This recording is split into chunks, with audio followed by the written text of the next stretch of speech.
Hello, my name is Sofia Guevara. I'm a postdoctoral researcher at the National Research Institute for Agriculture, Food and the Environment. And I am also a visiting researcher at the Water and Global Change Observatory, el Observatorio del Agua y Cambio Global, at the University of Costa Rica. I am presenting with my co-author, Romain Leclercq. Hi everyone. Yes, I'm Romain Leclercq, researcher at the French National Research Institute for Sustainable Development, and currently working at the laboratory Hydrosciences Montpellier. We are very happy to share our work with the colleagues of the observatory and its associated community.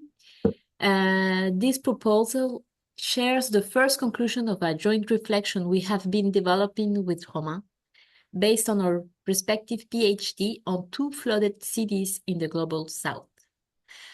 So, our presentation is based on the concept of saturation and aims to highlight many continuities between our two case studies, despite their many differences. And in doing so, we hope to contribute to debates on risk studies, in particular on the disjuncture between long-term and short-term crises. So this presentation is divided into three sections. So the first section is on methods. It answers the question, how and why did we come up with the concept of saturation? The second section highlights our results. So about the landscape formation, about the analysis of what it is to live with the flood today, and what does this process of saturation tell us about power imbalances in cities. And then we will develop some conclusions.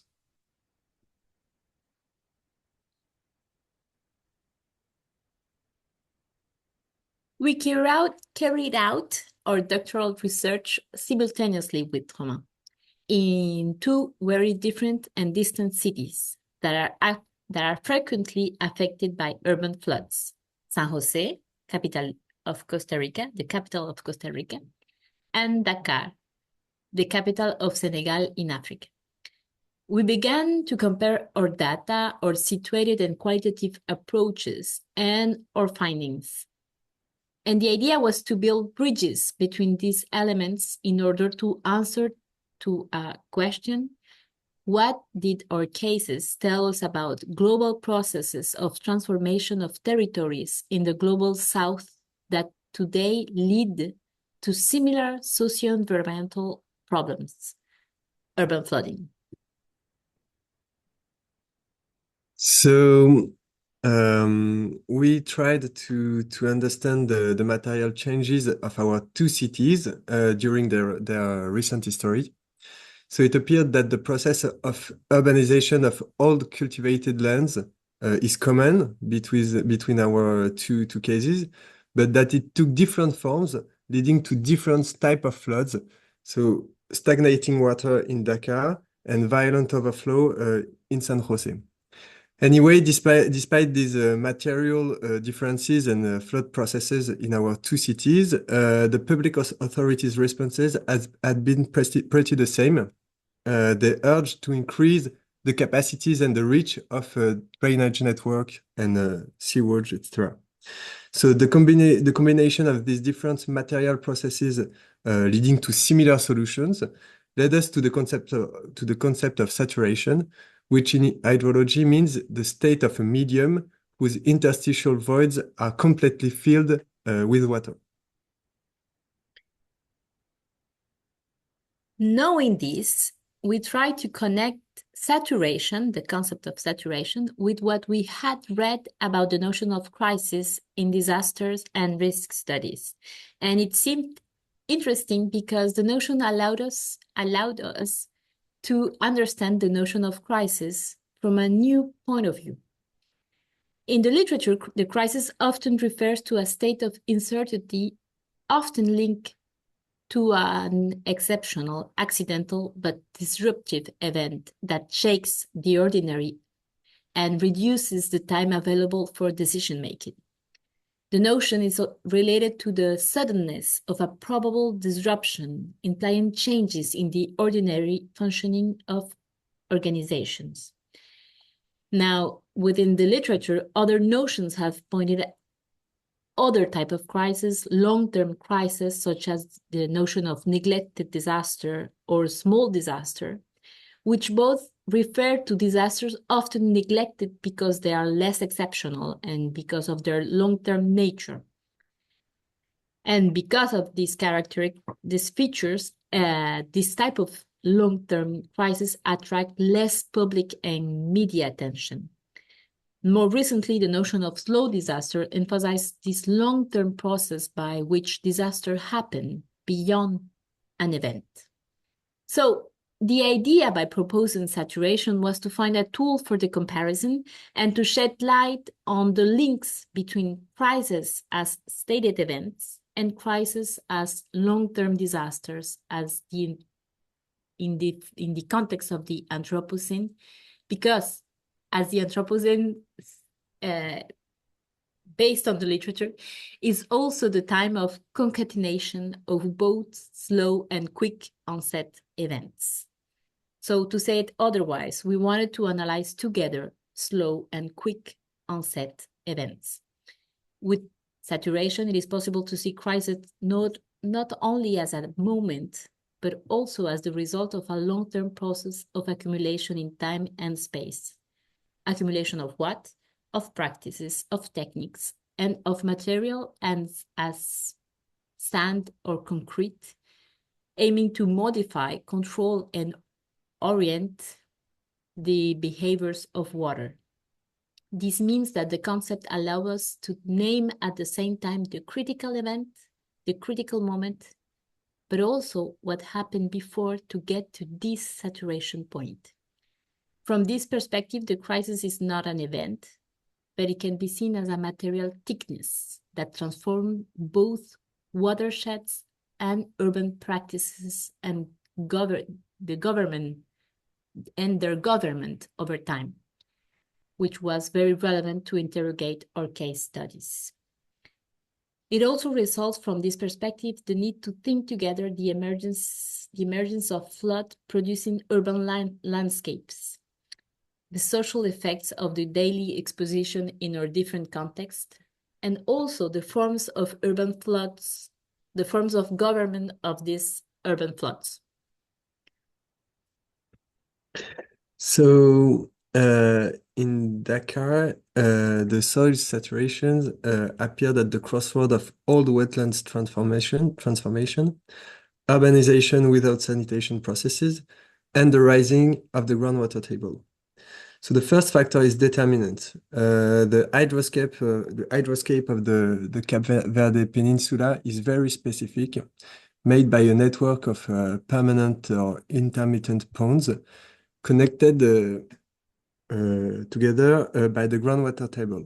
And as you can see on this scheme realized by Diop and his team, this hydroscape has changed very quickly within a few decades because of the urbanization that occurred during a 2-decade period of drought between the 70s and the 80s, and that left these previously cultivated areas available for urban production.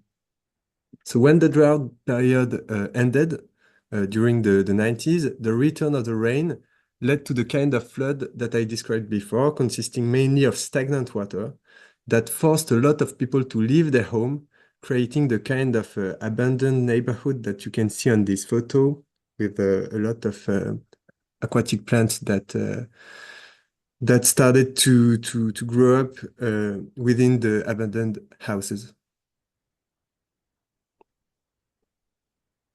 In the case of San Jose, it's important to say that San Jose's structuring role in the urban development of the so-called Central Valley in Costa Rica starts in the middle of the 19th century related to the development of coffee farming. Later, in the 1950s, as in many Latin American capitals, the city goes through a phenomenon of metropolization, which is reflected in the tertiarization of the productive apparatus, and thus the disappearance of land used for agriculture for the development of the property market and speculation.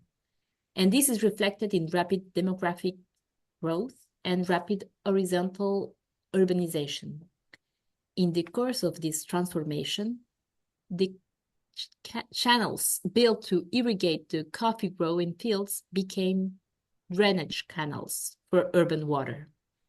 So channels and streams formerly used for agricultural activities were covered over to become part of the sewerage system.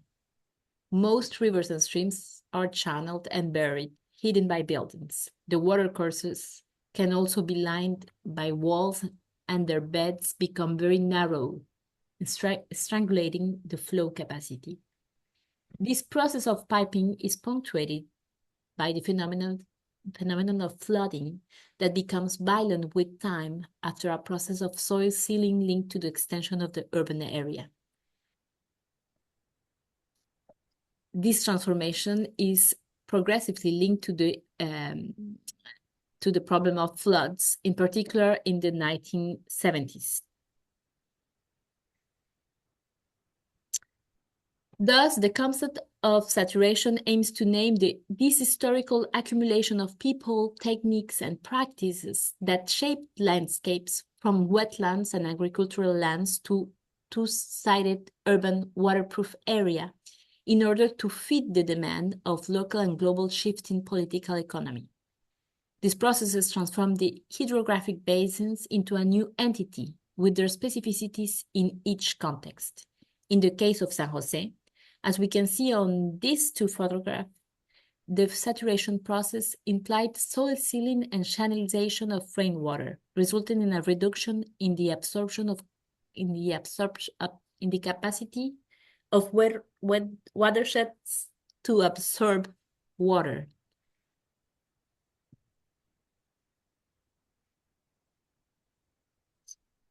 This process of transformation can be illustrated at the level of Barrio Luján, a working-class neighborhood in the old town center in the southeast of San Jose. From the fieldwork, it is possible to say that flooding in Barrio Luján is accentuated by the process of urban sprawl, and the neighborhood, heavily affected by the floods on the early 1970s, was included in a big project of drainage works. The measures involved covering part of the river Ocloro and building a secondary channel to divert excess water upstream from Barrio Luján. This meant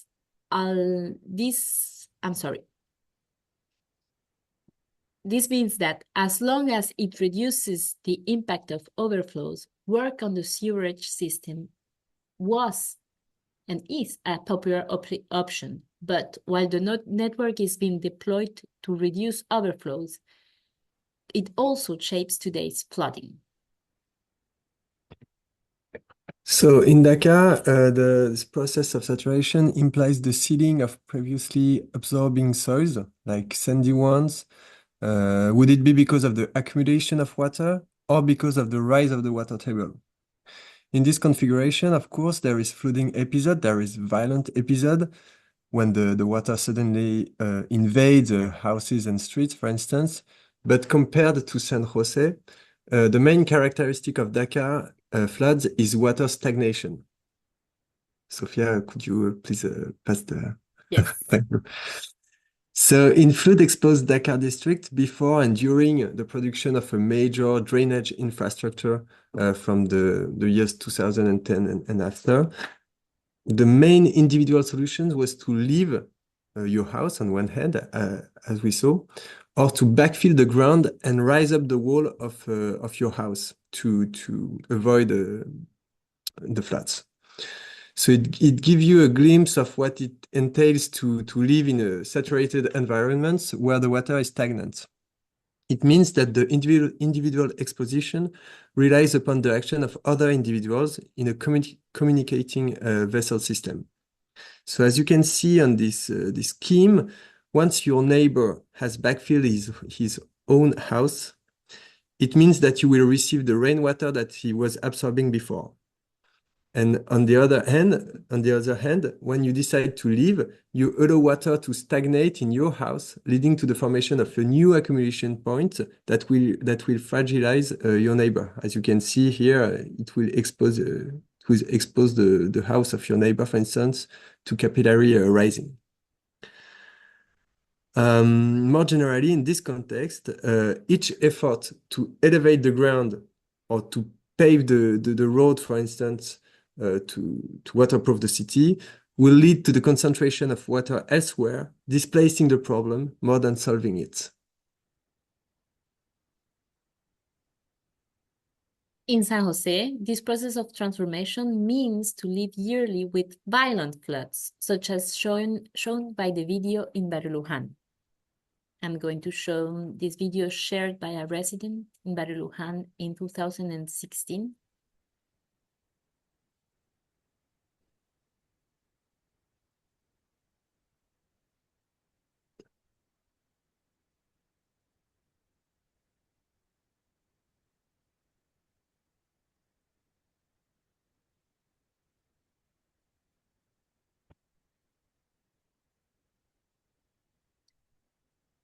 And so because the phenomenon is long-standing and the works to reduce it is spread over time, residents have learned to live with it. In the landscape of the district, one can see the handcraft devices visible in the facades of the houses. The inhabitants built small walls, concrete or zinc barriers to prevent the entry of water in their houses. When it happens in the streets, flood is undermined. Inhabitants live with it, even though they remain isolated. Residents also have permanent watch strategies. They observe the clouds in the distance, listen to the force of the rain or torrent, and decide to act accordingly. And when these artisanal barriers are breached and the water enters the houses, the residents mobilize to demand a response from the public authorities. And this introduces the power imbalances related to floods, which is the last result we would like to present. So considering the power dynamics in this context, saturations offers an opportunity to think about the limited capacities of actors living in an uncertain environment regularly submitted to variable crises. In this environment, the question is not really how to transform the environment to stop the floods, for instance, but who, where, and how the flood will affect. Thus, the uncertain nature of water dynamics in saturated urban watershed is pointing toward the different capacities to deal with different behaviors of water at different urban scales. So, in the case of Dakar, after a period of conflicting investigation of the flood problem, public authorities, the World Banks, and so on, came with a drainage system aiming to get the city out of water. This is, you can see a part of it on the photo. Yeah, on the right. The consequences of the encounter between the floods and the sewage channel idea was twofold. On one hand, it obliged the city to adapt to the infrastructure itself.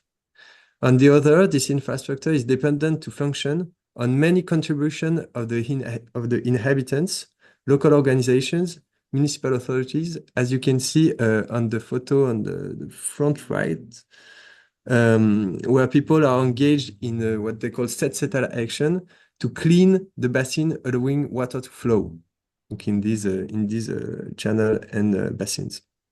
So the workings of drainage infrastructure and basically the management of flooding water in the city is distributed. And this distribution is a characteristic of saturated urban environment and saturated processes. But this distribution of agencies of capacity of maintenance does not mean inequality reduction. Actually, the maintenance of the city out of water increasingly rely on the working of these infrastructure in the context of a weak capacities to cope with both the floods and the daily management required to keep the water flow. in these channels. In Barulujan, so in San Jose, the modification of the riverbed of the Cloro River and its past and present management is the main focus of the debate. Residents associate the alteration of the riverbed with flooding and blame on the municipality and the neighborhood's main employer, a dairy factory that was located next to the riverbed in Barulujan for more than 50 years. The power imbalances here concerns the use of the part of the riverbank sold by the factory, which is currently vacant and functions as a riverbank zone, but where a project of 3 residential towers is to be built. These conflicts are still being solved in courts. But meanwhile, the inhabitants, through the local risk management committee, are organizing themselves to monitor the behavior of the river and also to monitor the existing sewage infrastructure to avoid the accumulation of waste and material that could form a dam and accentuate the violence of floods. This monitoring is shown by the image by photos shared in the citizens' early warning system created by the residents themselves in 2016. From this point of view, the inhabitants are doing the work of maintenance of the infrastructure, even though this infrastructure has a limited capacity. So through saturation, we tried to make sense of the commonality of floods vulnerability in 2 global societies. This notion allowed us to compare different social material histories of exposure, to find some similarities, but also differences. And of course, this notion should be articulated with other to fully make sense of these exposures. Anyway, we think that despite the differences between our cases, it has shown us how central the channel thinking was. That is the idea that flood water should be channeled in order to avoid it. In this sense, and bearing in mind that this strategy also has had its limit in our fieldwork, we can say that it's not only the soil and the pipes that get saturated, but also the city's imaginary. We have shown how these pipes always overflow or do not absorb all the rainwater that falls, which seems to lead to 2 situations. Either a great mobilization of resources to carry out major works, or in the absence of these major works, situations in which we observe a redistribution of power or power imbalances along the pipes and beyond. And thank you for your attention. Thank you. Thank you. And if you have any question, you can write us to our email addresses.